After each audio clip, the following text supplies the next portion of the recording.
कारंजात भरदिवसा घरफोडीचा प्रयत्न, शेजाऱ्यांच्या सतर्कतेमुळे अनर्थ टळला, महिलेवर उगारला चाकू। कारंजा येथील मेमन कॉलनीत घरी कोणी नसल्याचे पाहून चोरट्यांनी सशस्त्र घरफोडी करण्याचा प्रयत्न केला, मात्र शेजाऱ्यांच्या सतर्कतेमुळे त्यांचा हा प्रयत्न फसला। ही घटना 10 सप्टेंबर रोजी सकाळी 11 वाजताच्या सुमारास घडली। प्राप्त माहितीनुसार कारंजा येथील मेमन कॉलनीतील रहिवासी जाकीर शेख व त्यांच्या पत्नी उंबरडा बाजार येथील जिल्हा परिषद शाळेत शिक्षक आहेत। ते 10 सप्टेंबर रोजी नित्य नियमाने कर्तव्यावर, तर मुले शाळेत गेली होती।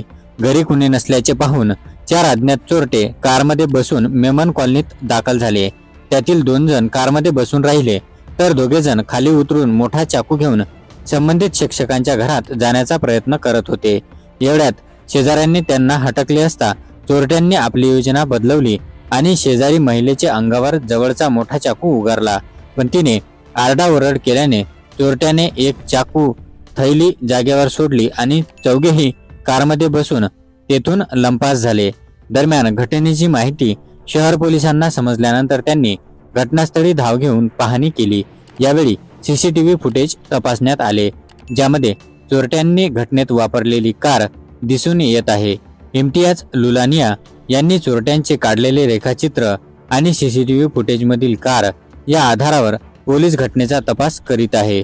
या घटनेमुळे संबंधित शिक्षक परिवार आणि कॉलनीतील नागरिक भयभीत झाले असून पोलिसांनी गस्त वाढवावी अशी मागणी केली जात आहे।